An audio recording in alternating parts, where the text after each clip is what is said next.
Je dois vous expliquer ce qu'est FreePic. C'est un outil qui servait de banque d'images et de vidéos, premium ou non, pour usage commercial ou personnel. Mais cet outil a évolué récemment et ne se limite plus aux anciennes images de stock. Aujourd'hui, comme vous pouvez le voir, on peut utiliser l'IA pour créer nos propres images ou utiliser celles générées par d'autres utilisateurs. Je vous assure qu'ils ont l'une des meilleures IA, voire la meilleure et la plus réaliste, Mistral, intégrée à leur plateforme. Voilà, c'est FreePic. Comment créer un compte sur FreePic? Cliquez sur le bouton en haut à droite sur freepic.com, puis sur Connexion. Là, on vous proposera de continuer avec Google.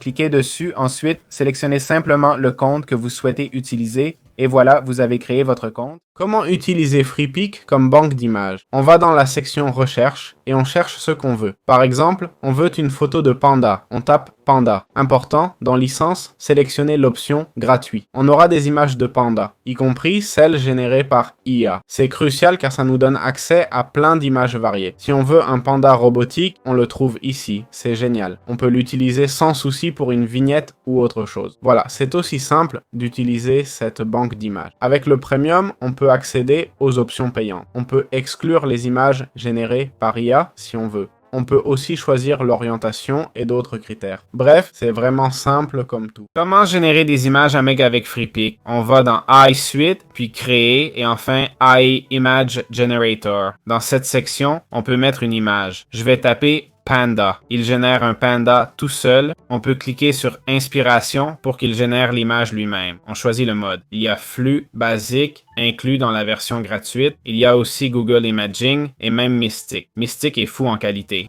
C'est dingue qu'il l'ait intégré ici. On peut aussi générer avec le style d'art qu'on veut. Là, c'est en style photo, ça me va. On peut ajouter un effet, longue exposition, heure dorée, dramatique. Je vais choisir dramatique. On peut choisir un personnage ou une palette de couleurs. On clique sur Générer pour créer 4 images ou plus avec un forfait supérieur. On peut choisir le format, puis on clique sur Générer. Là, il va créer un portail cosmique au milieu d'une grotte rose. Et voilà, on a le portail. Comme vous voyez, c'est fait avec Flux. La qualité n'est pas du 2K, mais avec la version Premium, la qualité serait vraiment incroyable. Bon, cette image est très réussie, comme vous pouvez voir. Voilà comment on peut générer des images. Comment générer une vidéo avec FreePic? Allons dans FreePic, on va utiliser l'IA. Direction la section AI Suite, puis AI Vidéo Générateur. On ouvre ça, et voyez, on peut choisir une image et cliquer sur Créer vidéo pour la transformer. C'est ce qu'il nous propose, ok? Ici, on choisit haute qualité, on met une image et on décrit ce qu'on veut, d'accord? Et on améliore le prompt avec Nansync. Comme vous voyez, ça nécessite le premium, ok? Ensuite,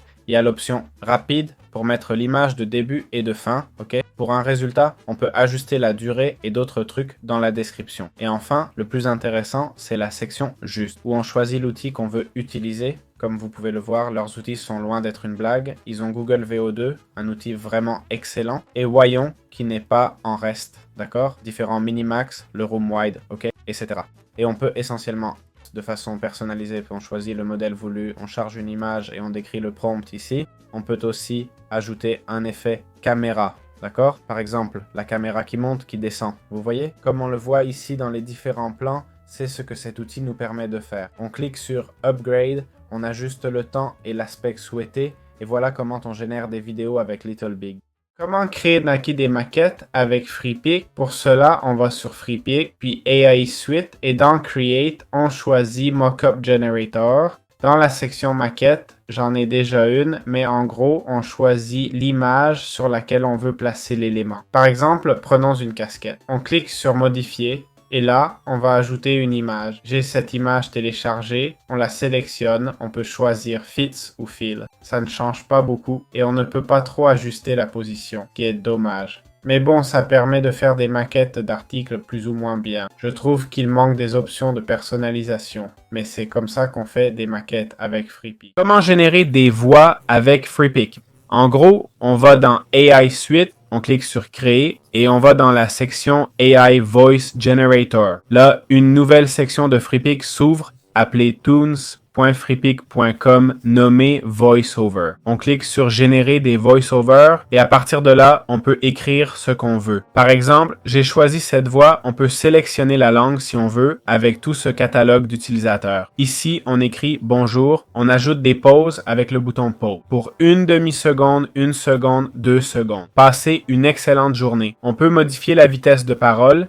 Ici, comme la voix était lente, je l'ai laissée telle quelle. Dans paramètres avancés, on peut régler la stabilité. En gros, la voix a une mélodie où le ton varie constamment. Pour éviter un son plat et robotique, on ajoute un peu d'instabilité. On a aussi la similitude qui mesure la ressemblance avec la voix choisie et un boost pour l'amplifier. Et voici le résultat final. Bonjour, passez une excellente journée. Franchement, c'est un résultat vraiment excellent et très convaincant, je dois dire. Voilà comment on peut générer des voix avec Freepik. Comment générer des effets sonores avec Freepik? Pour cela, allons dans AI Suite puis Créer et ouvrons AI Voice Generator. Dans cette section, nous irons aux effets sonores. Ici, on peut utiliser MM Audio, un outil que j'ai montré qui convertit une vidéo en son. Il extrait les sons, rit d'une description de la vidéo, etc. Ils offrent des effets sonores prédéfinis, déjà existants. Ils ne sont pas mauvais du tout, leur qualité est très bonne, presque cinématographiques, et ils sont prêts à l'emploi. On peut aussi générer des effets similaires, et ils sont bien classés. Portfolio, genre. Ensuite, on peut générer des effets avec leur outil. Ils permettent d'utiliser 3 effets sonores par. Ici, par exemple, j'ai expliqué qu'une personne tombant dans l'eau crée un grand splash. L'impact de splash projette des milliers de gouttelettes dans toutes les directions. Quand quelqu'un tombe dans l'eau, ça génère des ondes et d'autres effets. Regardez comment il compose les sons. C'est vraiment d'autres plus explosifs. On pourrait même dire que c'est excessif, mais il le fait vraiment très bien. Voilà comment générer des sons avec. Comment peut-on concevoir avec Freepik? On va dans AI Suite, puis Create, et on clique sur Designer. Comme vous voyez, c'est en version bêta, ok? C'est un canvas classique où on peut, par exemple, ajouter du texte. Le voilà, et bien sûr, on peut le modifier. On peut ajouter toutes sortes d'éléments. C'est un canvas, quoi. Pas grand-chose d'autre. On peut uploader nos propres photos. Il y a différents templates si on veut s'en servir. On choisit un template et on démarre un projet déjà structuré. Et voilà, on peut exporter directement depuis ici. On exporte une fois qu'on a terminé. On peut aussi présenter le canvas si on veut. On peut zoomer, ajouter différentes pages. Au final, c'est une présentation. Et on peut partager ou exporter notre canvas. Actuellement, en version bêta, on pourrait faire un tuto juste sur le canvas. Pas quelque chose de trop superficiel. Mais je trouve que c'est très similaire à ça, un canvas. Et assez basique, non? Là où c'est écrit Upload, on télécharge des choses. Là où il y a Photos, on trouve les photos. L'avantage, c'est qu'on utilise la banque d'images de Freepik. C'est ça qui était bien.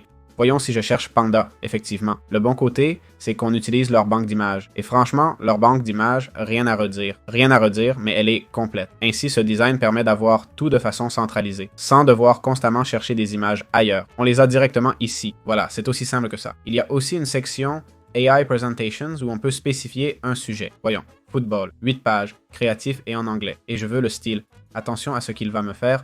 Voyons si c'est pour le foot. Bon, je clique sur « Générer une présentation IA ». Ça crée la présentation avec l'intelligence artificielle. Attention, ça je ne m'y attendais vraiment pas. Hein? Comme vous voyez, ça commence à chercher des images. Je répète, des images du même Freepik. Et voilà le résultat. Voyons voir chaise de pitch. Bon, évidemment, il a mis le texte et tout ça. Introduction au monde du football. Ici, un terrain de football. Impact culturel, l'expérience des supporters. Bon, c'est pas mal du tout. Vraiment pas mal, je dois dire. Voilà, c'est aussi simple que ça. Comment générer des icônes avec l'IA?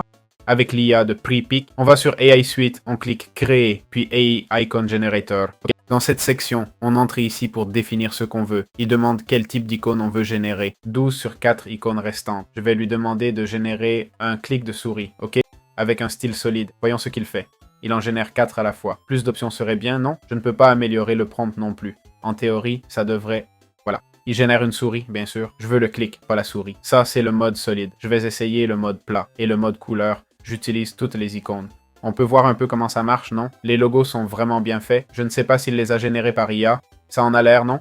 Bon, ici ça dit « générer »,« générer ». Donc supposons que oui, sans vouloir rien dire, mais certains vont perdre leur job. Je ne veux rien dire. Vraiment rien.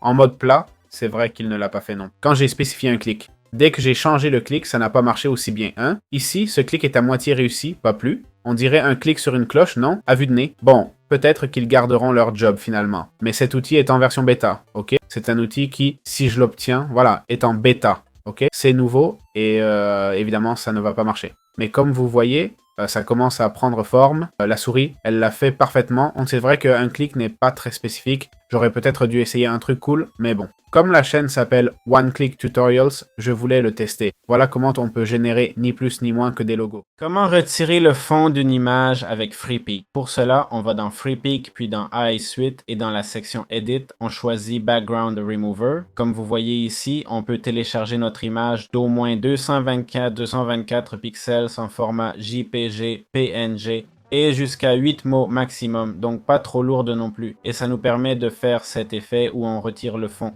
Il montre divers exemples avec différents fonds que l'IA a réussi à supprimer sans problème. Voilà, c'est aussi simple de retirer le fond.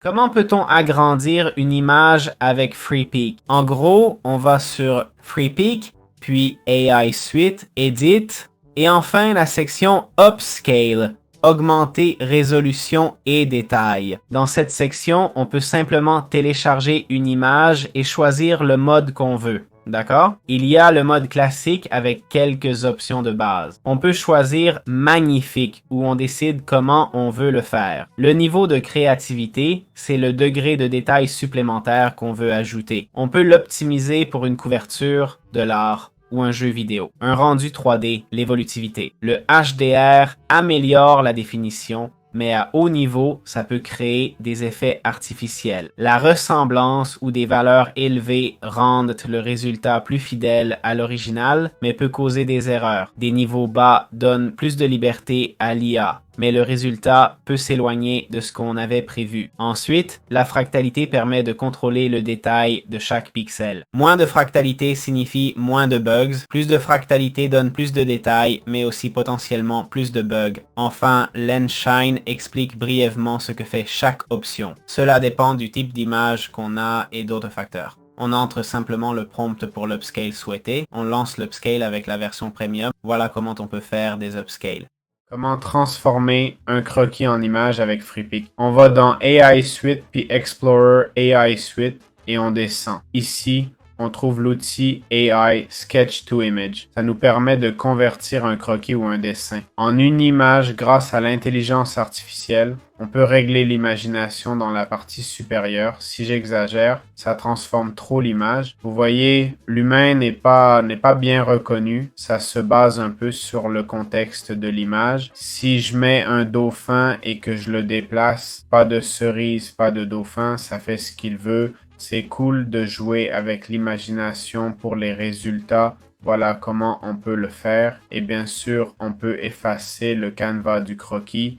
Maintenant, la toile est vierge et on a cette invite. On peut la changer. C'est l'intérêt panda mangeant. On laisse libre cours à l'imagination et voilà. Ainsi, on peut dessiner des arbres par exemple et voir ce qu'il fait avec les arbres. Je prends le panda, je le déplace et on dessine tout. Je sais pas si vous suivez. Ne jugez pas mes talents de dessinateur, je vous prie. Ça marche plus ou moins si j'y mets de l'imagination. Je n'utilise sûrement pas l'outil de façon optimale. Ce croquis n'est pas le meilleur, ni la définition. Mais voilà, on peut faire un croquis comme ça. Et pour finir ce guide FreePic, voyons comment supprimer des objets ou personnes d'une image. On va sur FreePic, dans AI Suite, puis Explore AI Suite. On clique et on va dans Supprimer objets et personnes. On sélectionne. Je ne sais pas s'il me donnera un exemple. Sinon, je vais choisir le panda. On sélectionne ce qu'on veut remplacer. Par exemple, je choisis ce panda. On sélectionne tout. Je ne sais pas s'il le fait automatiquement. Non, il faut bien le sélectionner. Je lui dis de le changer en humain. Je crois qu'on peut aussi choisir un personnage comme Chat ou Elena. Ah non, c'est en version premium. Pardon, donc humain. Ici, on choisit le mode pro précis ou automatique. Ensuite, on clique sur retouche. D'abord, on resélectionne le panda. Parfait. Maintenant, retouche, il va essayer de changer ce panda en humain. Voyons comment il s'y prend. Et voilà. Clairement, l'aspect artistique n'est pas défini. Mais bon, ça a fait quelque chose. C'est aussi simple que ça.